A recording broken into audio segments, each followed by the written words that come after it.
Então ele explicou de que forma o aumento de moeda leva ao aumento de preços. Não é fada madrinha, aumenta instantaneamente, criou dinheiro, aumentou o preço. Ele dizia o seguinte: em geral, o aumento de renda leva a um aumento proporcional de consumo, que gradualmente leva ao aumento de preço.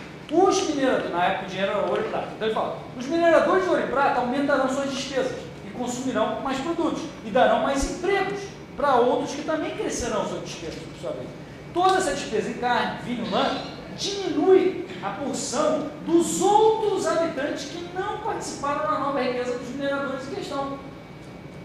A maior demanda pela carne, vinho, lã levará a maiores preços por esses e causarão os fazendeiros que fazem esses produtos a lucrar e aumentar os seus gastos.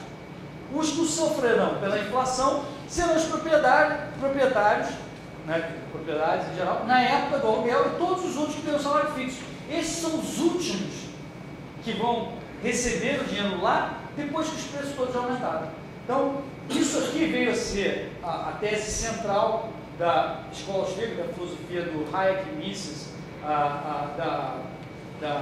dos ciclos econômicos, né, que vai ser muito falado, falei ontem, né, e baseado no efeito Cantillon. Né? E ele dizia também, bastante relevante para a situação de crise que a gente tem hoje, o que ele dizia? O excesso de papel moeda emitido pelos bancos não prejudica a circulação enquanto estiverem sendo usados para compra e venda de produtos. Mas, se um pânico ou uma crise levar os detentores dessa moeda a demandar prata depositada no banco, a bomba explodirá e se perceberá que essas são operações muito perigosas. Isso aqui é parecido com o que eu estava falando ontem de como o banco cria moeda, reserva inflacionária e como não tem dinheiro para todo mundo. Né? O Cantillon já tinha identificado isso. Então, Hayek, o que ele falava, a opinião dele sobre Cantillon? Ele dizia com entusiasmo que a teoria monetária do Cantillon constitui, sem dúvida, a suprema façanha de um homem que foi o maior pré-clássico, no mínimo na área de dinheiro, e que os clássicos, em muitos pontos, não só não superaram, mas deixaram igual. Esse era o Cantillon, que também, Roberto, não ensinaram nas escolas de economia. Não?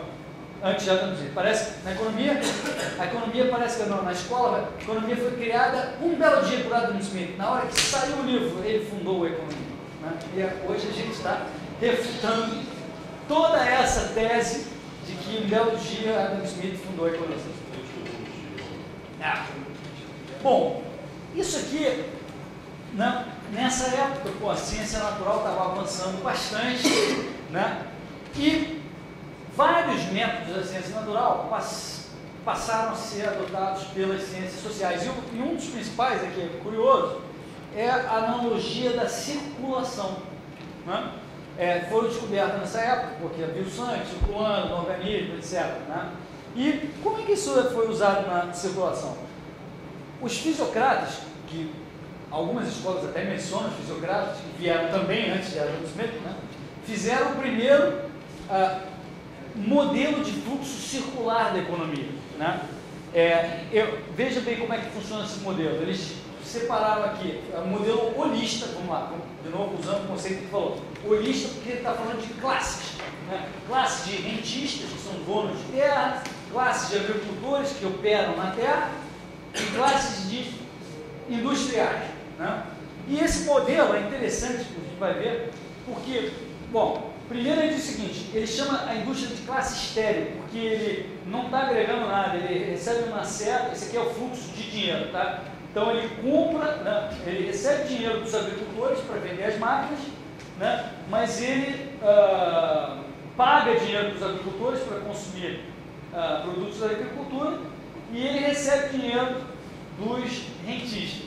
Né? E os rentistas, por sua vez, pagam dinheiro para comprar alimentos do pessoal da agricultura. Os únicos caras que eles acham que contribuem para a economia são os agricultores, que tem essa seta mais forte aqui, mostrando que eles geram um excesso, e essa turma aqui, então, é o único cara realmente produtivo na economia. Por causa dessa, vamos dizer, dessa modelagem econômica, eles chegaram a essa conclusão errada, né? Mas esse tipo de abordagem passou a ser adotada desde então e veio com base numa analogia da circulação sanguínea. Né?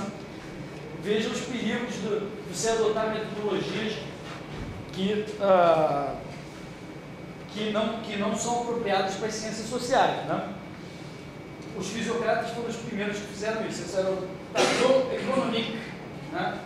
E vocês vão reconhecer que esse modelo é muito parecido com outro modelo que vocês conhecem, né? Que é o modelo keynesiano, também holista, porque fala aqui de classes de empresas, firmas, etc., classes de famílias. Esse cara paga para essa empresa para comprar produtos, esse cara paga para a família, né, para contratar esse pessoal, né? E aí vem a grande artimanha do Keynes aqui. Ele diz o seguinte, que o investimento soma ao fluxo. Tem uma seta que soma ao fluxo, né? E poupança subtrai o fluxo. Né? Essa é a figura, a premissa fundamental do modelo keynesiano. Né? Tempo, né? Passagem do tempo não está refletido aqui. Vou esperar um segundinho para ele trocar ele aqui.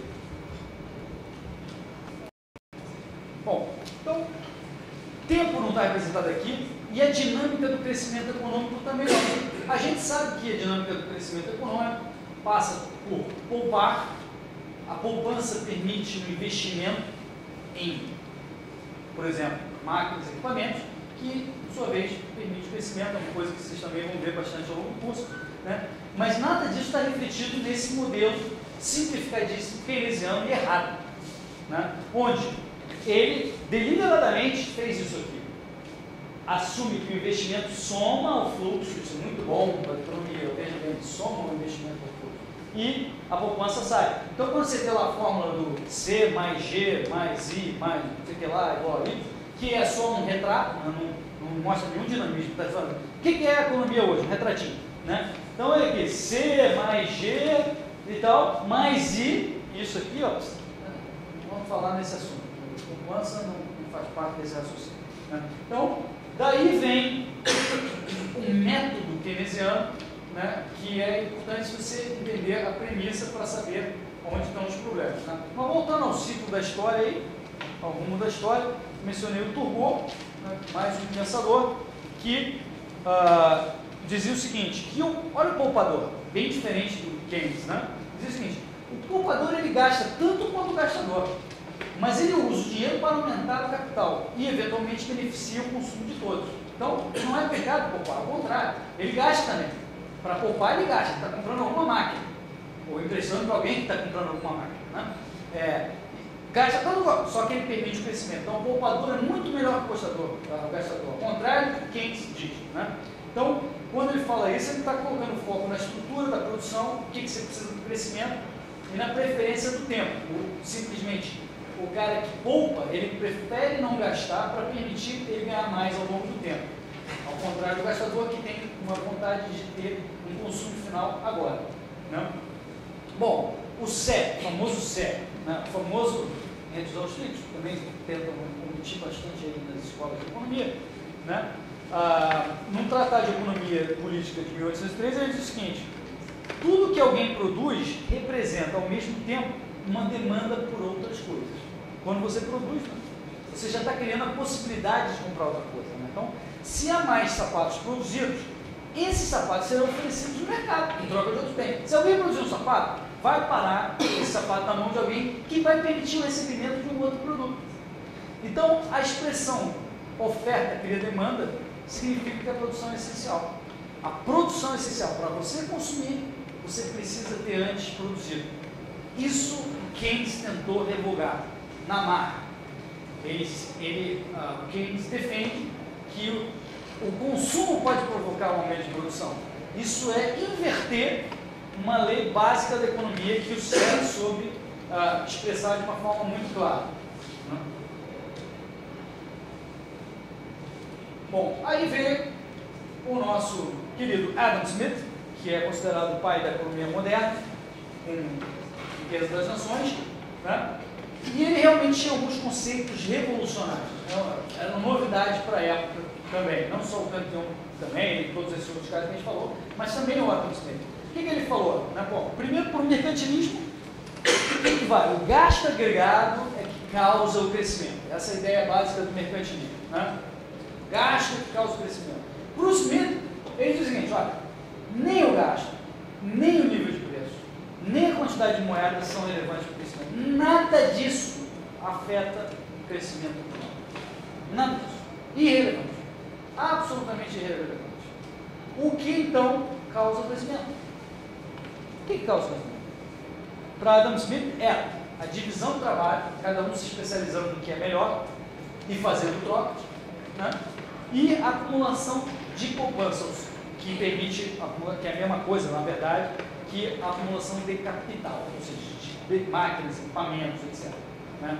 Isso que para Adam Smith permite e causa o crescimento, né? Que é bem diferente do que os keynesianos acham, os mercantilistas acham, ou seja, bem diferente do que o próprio mainstream acha. O mainstream tem um pouco das ideias de Adam Smith, mas a maioria do mainstream não concorda com essa visão. Né? Ele dizia o seguinte, não é pela benevolência do açougueiro ou do padeiro que disputamos nosso jantar, mas por seu apreço, por seu próprio interesse, que é a questão da mão invisível, um conceito que não foi ele que inventou, mas ele popularizou. Né? O problema é que Smith não tinha uma teoria apropriada de preço, uma teoria correta de preço, porque ele acreditava no valor do trabalho.